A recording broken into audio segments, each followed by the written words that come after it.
Hello, rock stars. Today's episode was with Adam Kessel. He's a physical therapist and co-founder of Cloudline Physical Therapy in Pennsylvania. I met Adam and his partner, Brian, years ago when they were opening their first location. Now they have multiple and they're taking over the world. Adam has taught me more about self-leadership than any other person I've worked with. It's been my great privilege to coach with him as he's expanded with his partner across the state of Pennsylvania.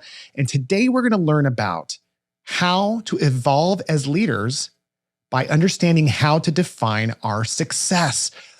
It's not just the success that we define in terms of goals, but it's the why. We're going to learn about the motivations that drive us as leaders and entrepreneurs, and how, when we are misaligned in that space, that we create suffering for ourselves. So if you're in any kind of pain today, Rockstar, if you're in suffering and on any level as a leader, I want you to pay very close attention to this masterclass of self-leadership.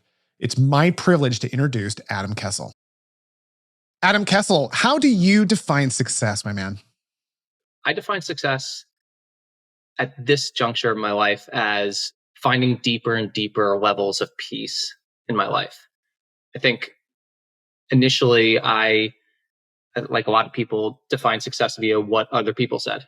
My parents, society, what we should do in school, what people were doing in the rest of the business. And the more I've learned and grown, I've realized that success to me is finding a deeper level of peace and alignment in terms of where I'm going in my life, how I'm affecting the world, how I'm affecting other people.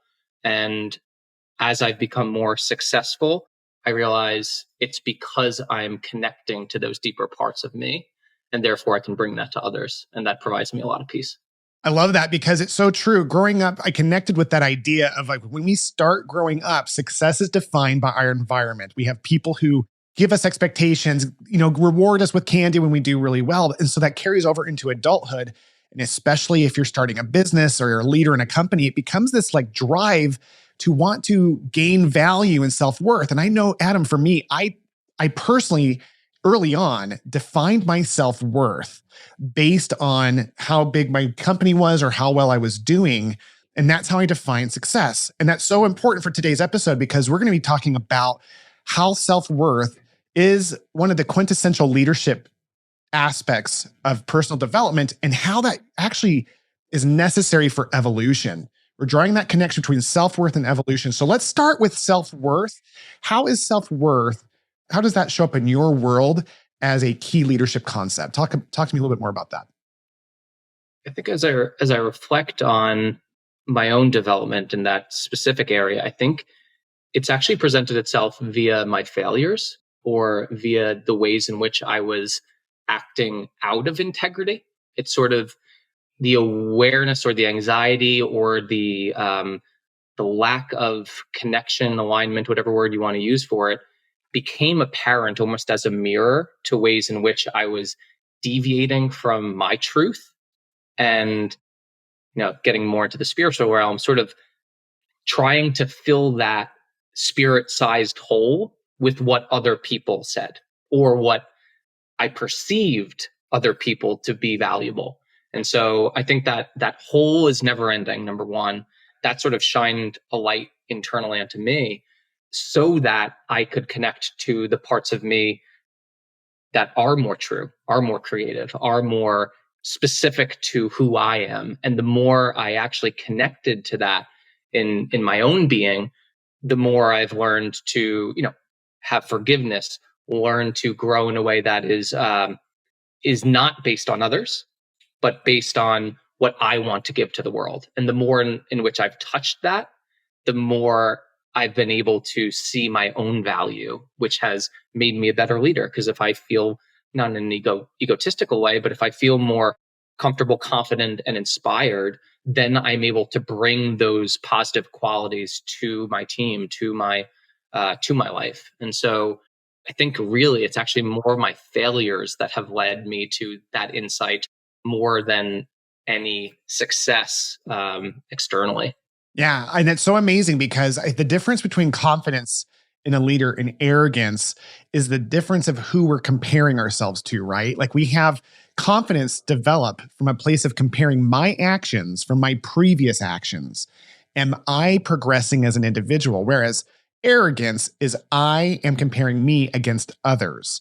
And so when we talk about a confident leader who knows what they're worth, who's able to create value, this idea of looking to our mistakes backwards and seeing what we have failed and learned, and then comparing where we've grown from and seeing that gap is what develops confidence. And you've done studies on this, right? To really define how to develop confidence in a way that is really a self-guided journey, comparing only to our past actions. So rock stars, as you're listening to this, the questions I have for you as we're talking to Adam is, how do you define success, rock stars?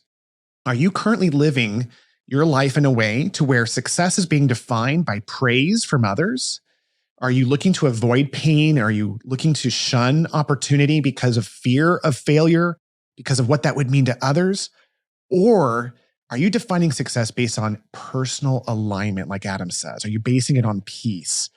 Because at the end of the day, it doesn't really matter what we do if we aren't able to tap into our inner purpose and serve other people. So Adam, you talk a lot about the concept of self-worth in a way of learning from your past mistakes. So how does that play into evolving as a leader? Tell me a little bit more about that. The first thing that comes to mind is the adage of, comparison is the thief of all joy. And so you're not on the right track when your worth is not bringing you joy, whatever you perceive to be your worth. And so comparison for me can be external. It could be compared to other stories. It could be compared to other people's expectations, or it could be compared to an expectation of what I should be, or who I used to be, or where I expected myself to be at this point. And that process in and of itself is not very pleasant. I think anyone could feel that just doesn't feel good inside. And so I think connecting to the sense of joy and peace as a guiding principle, or almost as a compass, is the sign that you're on the right track. It's like intuition doesn't have a trigger. And if you don't feel supported, positive in your growth, then you'll typically have a trigger. It'll typically bring up some type of negative emotion or negative story. And so my journey in terms of evolution, I think, has been looking for that beacon in terms of the piece we described as a sign that I'm making decisions that are more in alignment with who I am and where I'm supposed to be going, knowing that I'll fail and I will learn, but coming from a state of self-compassion and knowing that I have that internal compass to guide me, no matter what storm comes. As long as I have that compass, then I can keep orienting towards that piece. Yeah. So it's a lot less about needing something down the road and more about listening to the here and now. Is that what you're saying? When I've felt the most stress, the most out of alignment in my life, whether it be personally, professionally, it's come with a state of anxiety or just a feeling like something's not quite right. In order to reorient, you need to have awareness in terms of what you're currently going through, what you're currently experiencing. And so, I think being present for what is, whatever it is, whether it's that state of misalignment or whether it's that calm inner guidance, I think the first step is being present. And there's this meditative technique that I've come to learn. It's called RAIN: recognize, acknowledge, investigate, and then I think N is nurture or nourish. And so first you have to be able to be with what is. And that's the main trick. And that's what I've really tried to come back to when I feel I'm getting off course, whether it's right now or in the direction I'm going. And so I've tried to use that as a guide for me. Hey there, rock stars. Are you sick and tired of hiring expensive front office staff to spend months training them only to find out that they don't meet expectation, or worse, to have them quit on you, leave you in the lurches only to repeat the cycle? Then welcome to Virtual Rockstar, the only service created by a private practice owner for private practice owners and leaders to help them build their dream teams. Let us hire your next virtual rock star for you overseas. These virtual assistants will blow your mind. Not only are they more talented and committed, but they're a lot more affordable, and they can do all sorts of tasks from phone receptions, medical billing, patient scheduling, insurance verification, marketing, payroll, and more. And the best part is, rock stars, not only are you going to save between $15,000 and $20,000 of profit per hire per year, you're going to bring a family out of poverty. So stop tolerating less than you deserve and start building your dream team with Virtual Rockstar. To learn more, email info@virtualrockstar.com. Again, that's info@virtualrockstar.com. And I think that's so important for the audience because rock stars, if you're an entrepreneur or leader, you're probably an individual who isn't taking enough time to celebrate the current scene. Like, we are so focused on growth that when we have a success that occurs, we oftentimes just start focusing on the next problem and we don't pause and soak in the present success of what we've learned. As a parent of 4 boys, for me, this rings true, Adam, because I remember my oldest 2 kids, as I watched them grow up, I enjoyed them, but it was one of those things where I had no idea I was in those happy days as they were occurring. And so with my younger 2 boys, I show up so differently, less from a place of like trying to groom them into becoming men and more about celebrating where they are and what they've overcome. And as a result of that, their leadership, their ability to stay happy in the present has grown exponentially.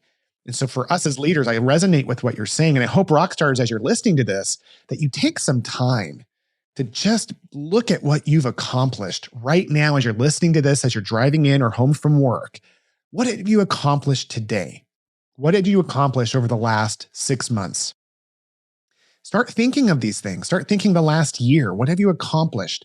And when you look at those ideas, it creates a sense of gratitude that will help you connect to the present. Because Adam, as he is teaching us, we're able to define happiness, success, and leadership by being where we are now.